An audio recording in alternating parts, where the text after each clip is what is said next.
என் மகன் engineer ஆகிடுவான், doctor ஆகிடுவான், teacher ஆகிடுவான்னு இப்படி பல கனவுகளோடு இருக்கும் பெற்றோர்களை என் மகன் எந்த பிரச்சனையிலையும் சிக்கிடக்கூடாது, வழி தவறி போயிடக்கூடாதுன்னு இப்படி ஒவ்வொரு நிமிஷமும் வயிற்றுல நெருப்பு கட்டின மாதிரி தினம்தோறும் அச்சத்திலேயே வச்சிருக்குது இந்த தீய சக்தி திமுக அரசு. தமிழகம் முழுவதும் போதை பழக்கத்திற்கு அடிமையாக்கி இளம் சிறார்கள் வழிதவறி செய்யாத குற்றங்கள் இல்லை, பண்ணாத அட்டூழியங்கள் இல்லை. எதிர்கால தலைமுறையினர் எதிர்காலமே இல்லாமல் சீரழிந்து வருகின்றனர். இந்த நிலையில் தமிழகத்தில் வழிதவறும் சிறார்களை ரோந்து செல்லும் போலீசார் கண்டறிந்து 13 கேள்விகளுடன் சர்வே எடுக்கப் போவதாக அறிவித்துள்ளார்கள். மாணவர்கள் இப்படி வழிமாறி சீரழிந்து இருப்பதற்கு இந்த விடியாத அரசிடம்தான் 1000 கேள்விகளை பெற்றோர்கள் கேட்க வேண்டியுள்ளது. அதாவது ரோந்து செல்லும் போலீசார் வழிதவறும் சிறார்களை கண்டறிவார்களாம், பிறகு பெற்றோர்களிடம் 13 கேள்விகளை கேட்பார்களாம்.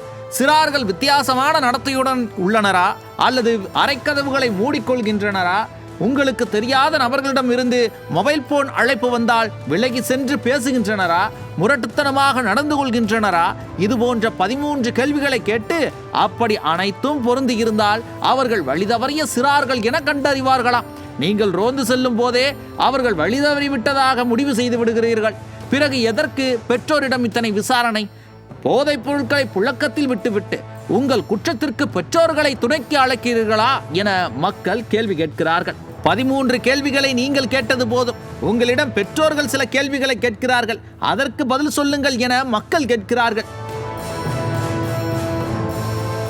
பள்ளி மாணவர்கள் வரை போதைப் பொருட்கள் சென்றது யார் தோல்வி? எங்கு பார்த்தாலும் போதையில்லா தமிழ்நாடு என்ற வாசகம் அடங்கிய பேனர்களை வைத்தது பெரும் விளம்பரத்திற்காகவா? கடந்த 3 ஆண்டுகளில் எத்தனை பள்ளி மாணவர்கள் போதை வழக்கில் சிக்கினர்? அந்த எண்ணிக்கை ஏன் பொதுமக்களுக்கு மறைக்கப்படுகிறது? பள்ளிகளின் அருகே போதைப் பொருள் விற்பனை நடப்பதை அரசுக்கு தெரியாதா? அறிந்தும் நடவடிக்கை எடுக்காதது அரசின் அலட்சியமா அல்லது அரசியல் லாபமா? போதைப் பொருள் கடத்தலில் பிடிபட்ட பெரிய தலைகள் யார் யார்? அவர்கள் மீது ஏன் கடும் சட்ட நடவடிக்கை இல்லை? கைது செய்யப்படுவது சில்லறை வியாபாரிகள் மட்டும்தானா? அப்படி எனில் மூல வியாபாரிகளை பாதுகாப்பது யார்? மாணவர்களை சீர்படுத்தும் பெயரில் சர்வே, அது தீர்வா இல்லை திசை திருப்பும் செயலா? போதை தடுப்புக்கு தனியாக எவ்வளவு நிதி ஒதுக்கப்பட்டுள்ளது? அந்த நிதி எங்கே, எப்படி செலவானது? பள்ளிகளில் போதை தடுப்பு விழிப்புணர்வு நிகழ்ச்சி எத்தனை முறை நடத்தப்பட்டது? போதை பழக்கத்திற்கு ஆளான மாணவர்களுக்கு அரசின் சார்பில் சிகிச்சை வழங்கும் வசதி உள்ளதா? ரிஹாபிலிடேஷன் சென்டர்ஸ் போதுமான அளவில் இருக்கிறதா, இல்லை பெயருக்காக மட்டும்தான் இருக்கிறதா? போதைப்பொருள் விற்பனையில் போலீஸ் அதிகாரிகளே சிக்குகிறார்களே, அப்படி என்றால் யார்தான் போதைப்பொருள் வரத்தை தடுப்பது? போதைப்பொருள் விற்பனையில் காவல் அதிகாரிகளின் தொடர்பு இருக்கிறது என்றால் அதை விசாரிக்க அரசு தயாரா? பெற்றோர்கள் புகார் அளித்தால் ஏன் உடனடி நடவடிக்கை எடுப்பதில்லை? இறுதியாக எங்கள் பள்ளிகளின் எதிர்காலத்திற்கு யார் பொறுப்பு? அந்த பொறுப்பு அரசுக்கு இல்லையா? இப்படி 1000 கேள்விகளை கேட்கலாம். ஆனால் அதற்கெல்லாம் இந்த அரசிடம் எந்த பதிலும் வராது.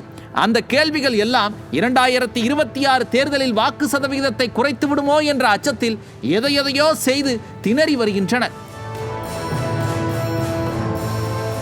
அண்மையில் தாம்பரத்தில் சீர்திருத்த பள்ளியில் இருந்து வெளியே வந்த மாணவர்கள் கையில் ஆயுதங்களுடன் அட்டகாசத்தில் ஈடுபட்டனர். இதேபோல ஆம்ஸ்ட்ராங் கொலை வழக்கு குற்றவாளிகள் சிறையிலேயே ஒருவரை ஒருவர் தாக்கிக் கொண்டனர். சீர்திருத்த பள்ளியும் சிறைகளும் தவறு இழைத்தவர்களை நல்வழிப்படுத்தவில்லை, மாறாக அவர்களை மேலும் குற்றவாளிகளாகத்தான் மாற்றுகிறது. தமிழக மக்களே மிகவும் கவனமாக இருங்கள். 2026 தேர்தலில் இந்த திமுக அரசுக்கு வாக்களித்தால் நமது பிள்ளைகள் குற்றவாளிகள் பட்டியலில் இடம்பெற நாமே வழிவகுத்தது போல் ஆகிவிடும். நமது குழந்தைகள் எதிர்கால நலனுக்காக வாக்களிப்போம், மக்களை காப்போம், தமிழகத்தை மீட்போம்.